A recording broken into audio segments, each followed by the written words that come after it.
Vamos aqui divulgar, né, a ordenação, uma coisa teatral, que é a sagração de José Vicente Ramon Gonzalez Ciptria, que foi consagrado pelo Júlio Aonso, né?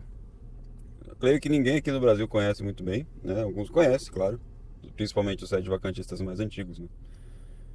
E vemos aqui que o Monte Carmelo, um representante dele, está ali como padre consagrador e auxiliando e tudo mais. Nós estávamos suspeitando, né, do movimento dos bispos conclavistas, né, bispos entre aspas conclavistas, né, nós não sabíamos qual desses ramos, desses bispos do submundo iria, né, se seria verdade, qual que seria desses bispos aí que o dito Frei entre aspas Tiago iria, né, se apoiar ali. E a gente descobriu que é com Júlio Alonso, para nossa surpresa, né? Talvez um dos episódios mais cômicos do sede vacantismo nos últimos 20 anos. Não veja como essa pessoa é ingênua. Quer dizer, primeiro ela declara que Francisco é Papa e sucessor de Pedro. E nós já provamos em várias conferências com os argumentos da fé católica, é só isso que a gente tem que saber.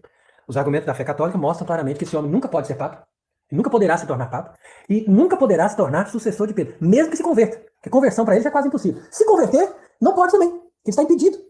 Então, isso que as pessoas também não entendem. Tem muitos aí que defendem essa tese de cassiciato e todas as coisas assim. E essas pessoas estão completamente cegas, porque a lei da igreja, a doutrina da igreja, impede uma pessoa, nesse grau de apostasia, de aceder até mesmo ao episcopado. Quanto mais se tornar papa. E vamos contar um pouco dessa história, para que as pessoas não caiam em falsos profetas e percam tempo ali, ou talvez até a fé. O que acontece quando a gente segue uma pessoa que não é da igreja de Deus, a pessoa depois perde a fé. Então vamos comentar quem que é esse Júlio Aonso, né? Júlio Aonso. Júlio Aonso, também conhecido como Frei Bernardo do Sagrado Coração, nos anos 80, né? Então ele nasceu na Argentina, em Morgon, na França. Ingressou na ordem capuchinha que ficou ao lado da Fraternidade São Pio X. Naquela época ainda estava lá Monsenhor Lefebvre, que era o bastião do tradicionalismo naquela época. E ali ele adotou o nome do Frei Bernardo do Sagrado Coração. Em 1987, ele foi ordenado padre pelo Dom Lefebvre e depois foi imediatamente enviado pelo superior dele, que era o padre Eugênio, né? E para contribuir para uma fundação de uma ordem franciscana ali, dos capuchinhos, ali em Mercedes, uma província ali de Buenos Aires. E este convento foi todo financiado pelo engenheiro Roberto Gorostiaga, que é um dos pensadores mais liberais que existiram naquela época do Concílio Vaticano II. Pesquise depois quem que é esse Gorostiaga, né? Ele rompeu depois com a Fraternidade São Pio X em 1988, quando o Lefebvre sagrou os bispos ali. Então, naquele momento, ele, o Alonso, rompeu com o Dom Lefebvre. Rompeu. E então, o convento que se chamava Convento de São Pio X mudou o nome para Convento de São José. E o Alonso foi o superior ali, o prior superior. Então ele tinha os votos válidos, né?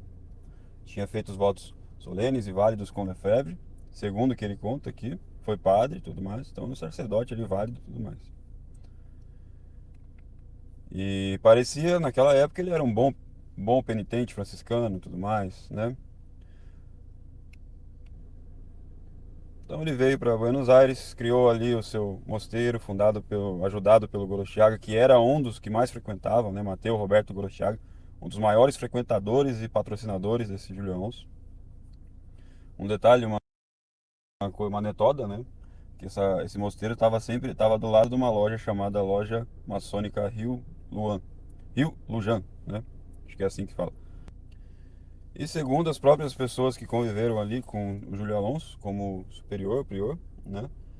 Eles estavam escandalizados, era difícil sair desse convento. Era difícil sair desse convento. Muitos conseguiram, né?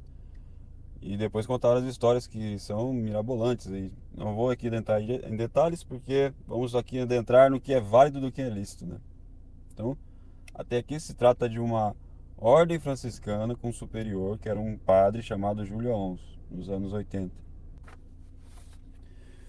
E então, ele começou a querer ser bispo, né? E aí, nesta ocasião de 1992, a linhagem, quem que ele escolheu como bispo? A linhagem do Gaston. Então, em 1992, né, o Gaston fez ele bispo. Esse Gaston é válido? Agora nós vamos ver a linhagem. Por isso que é importante para todos vocês, antes de verem o sacerdote, os discursos e tudo mais, pesquisarem a linhagem, que é uma coisa que eu sempre falei aqui no canal desde o início, pesquisar as linhagens e as ordenações dos sacerdotes, porque não devemos ir pela lábia, pelo discurso bonito, pelo falar devagarzinho, bonito que eu falar aqui sobre a terra plana e tal. Não podemos ser assim. Não podemos ser assim. Somos católicos, temos que usar a razão, porque se a gente for seguir isso, vamos cair, muito provavelmente, em falsos doutores da lei, em falsos profetas, em lobos, que vão acabar fazendo com que as pessoas apostatem da fé. O Júlio Alonso então começou a pegar diamante, ouro dos seus fiéis ali para tentar fazer todos os itens necessários para ser bispo, né? O anel de pedras preciosas, o báculo, enfim. Ele meio que forçou. Isso aí é bem conhecido também. Isso tudo é mais, vocês vão achar mais em coisas, em sites espanhóis e mexicanos, e nos argentinos também. O povo boliviano tem muita coisa desse Alonso aí, muito interessante pesquisar, tá bom? Ele aprontou algumas lá. Mas eu vou adentrar aqui somente a validade e a licidade. Então, quem é esta linhagem de Lopes Gaston, que ordenou esse Alonso, que a gente vê na foto aí, com o dito Frei Tiago, né? Esse Gaston, ele nasceu em Cuba, ele entrou para a Ordem dos Irmãos Maristas, e depois, em 1960, ele abandonou essa ordem, e 2 anos depois ele se casou na Espanha, teve 5 filhos, e então a vida dele seguiu. Com a permissão da esposa dele, ele foi então ordenado sacerdote validamente pelo bispo mexicano Moisés Carmona, né? Que havia recém sido sagrado pelo bispo Monsenhor Tuck, da linhagem Tuck. Então, poucos meses depois, o Dom Carmona morre e o Lopes Gaston é sagrado bispo pelo Gui Jean Tal Ioannes de Mamistra Olivares.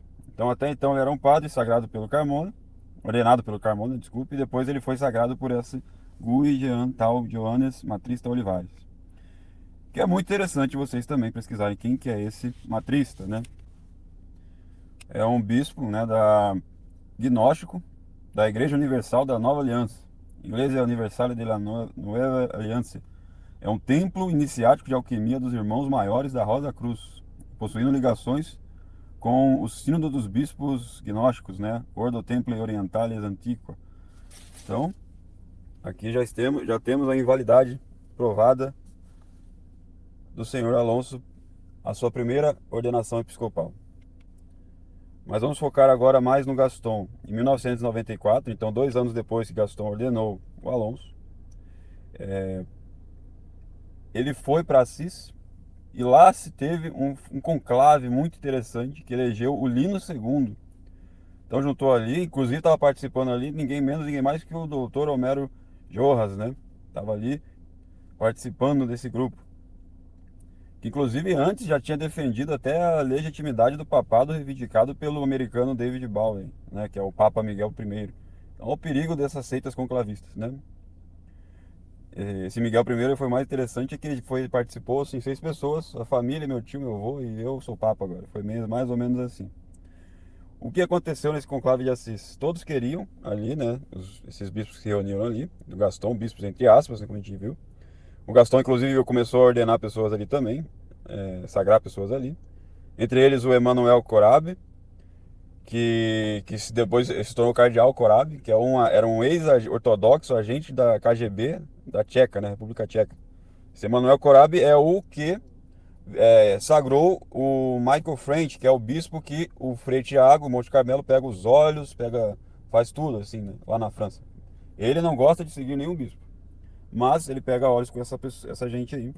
E agora está ajudando esse Alonso aí a fazer uma sagração episcopal.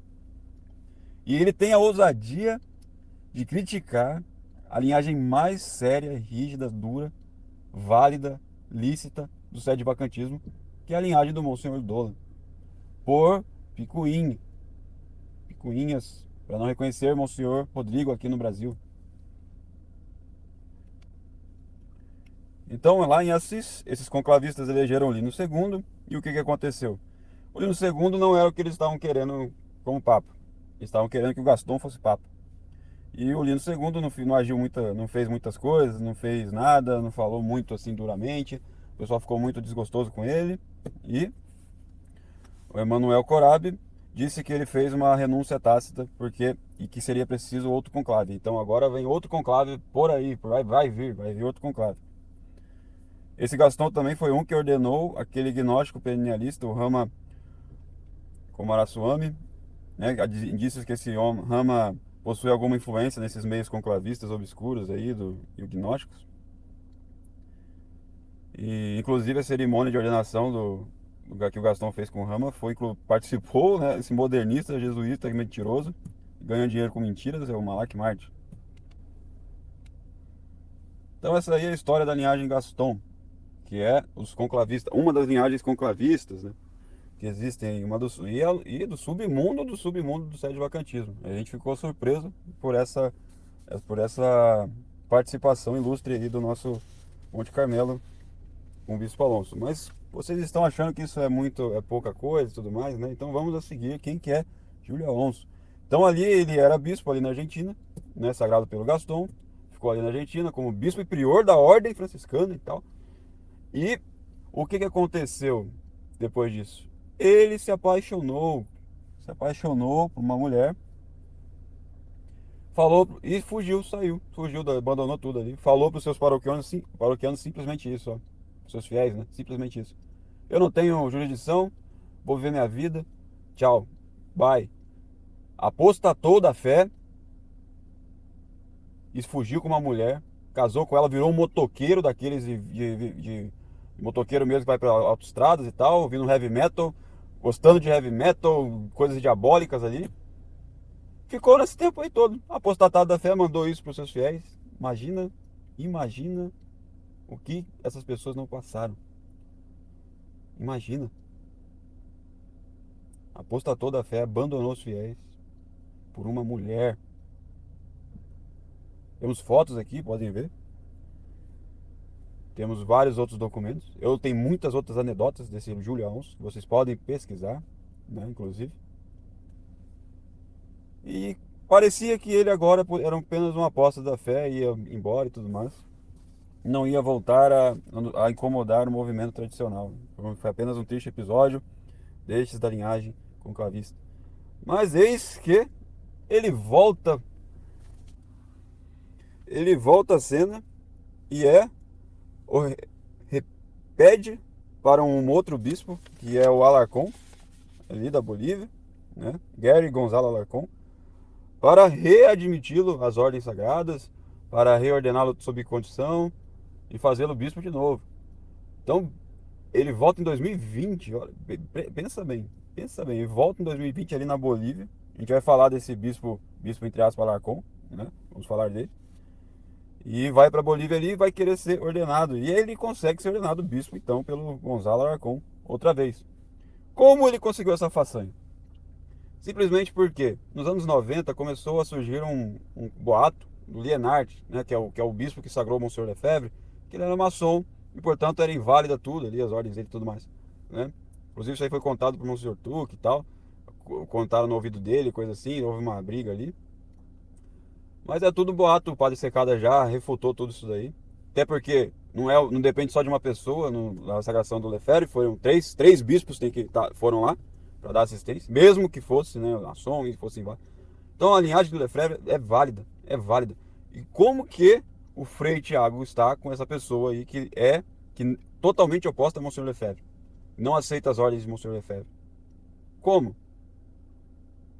Se ele foi ordenado pelo Monsenhor Williamson, que é da linhagem de Lefebvre. É uma coisa que a gente tem que se perguntar, né? Como é que estão juntos, né? O fogo e a água estão juntos? Como assim? Será que o Frei Tiago se reordenou sob condição com essa linhagem aí? Não reconhece mais Lefebvre e tudo mais? É de se questionar, né?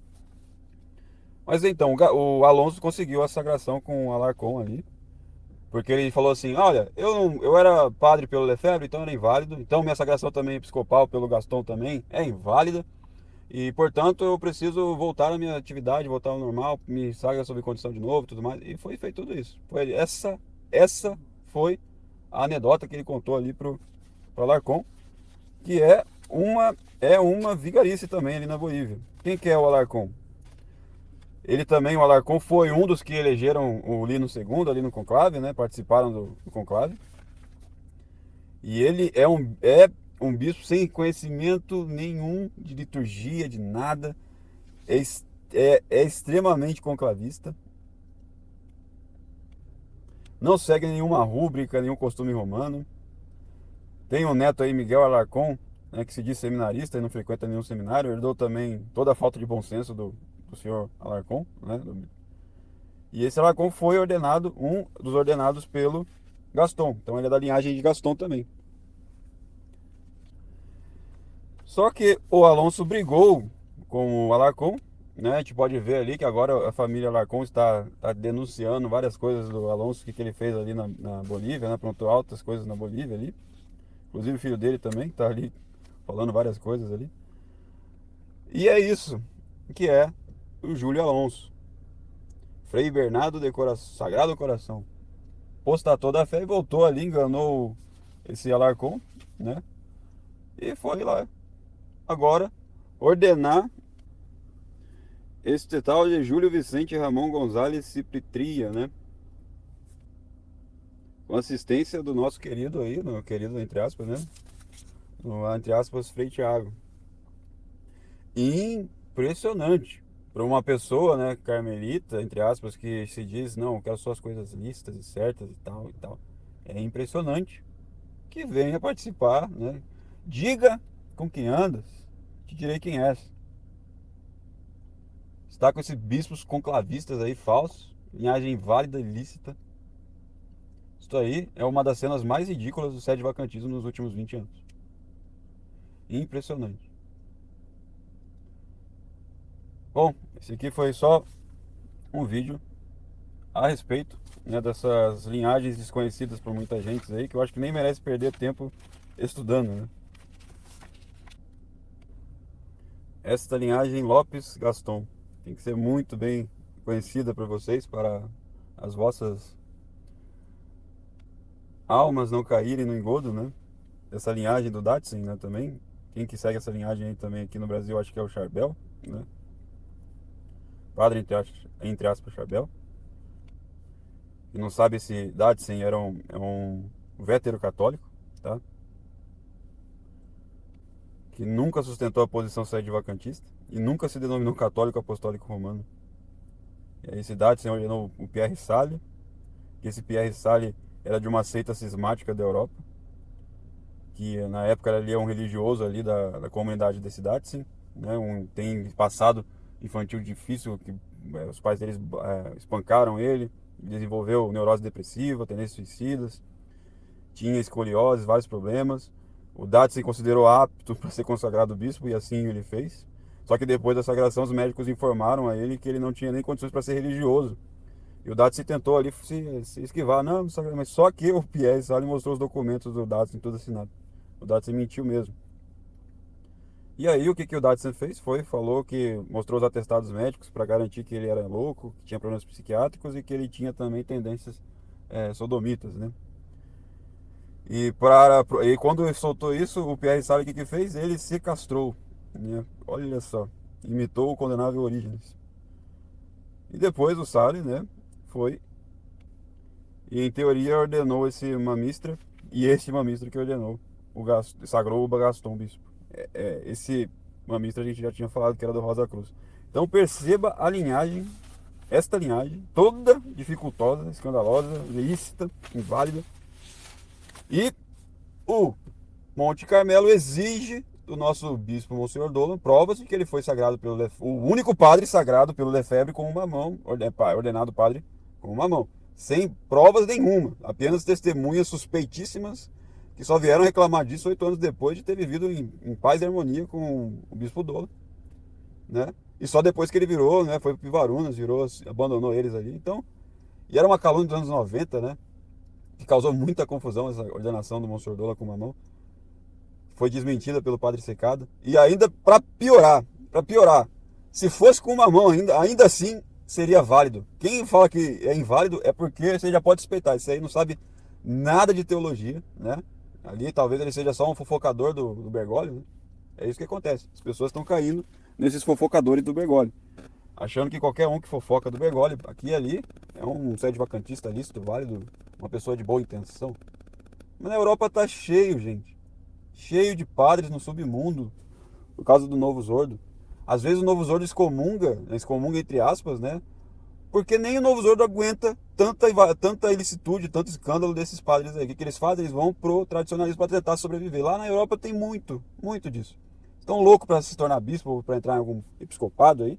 Não precisar fazer estudos, né? E por conta própria, assim dizendo. E é isso. Vocês vão seguindo essas pessoas. O que dizia São Pedro Canísio? Em sua Summa Doctrina Christiane, é um catecismo, né, sobre as ordens sagradas, número 7, que ele dizia: devemos fé e obediência somente àqueles que, sendo ordenados legalmente, ou seja, licitamente, e enviados por bispos, professam a sã doutrina da igreja. Mas os outros, devemos ter cuidado. Aqueles que não têm um bispo como superior, devemos ter cuidado. Como dos inimigos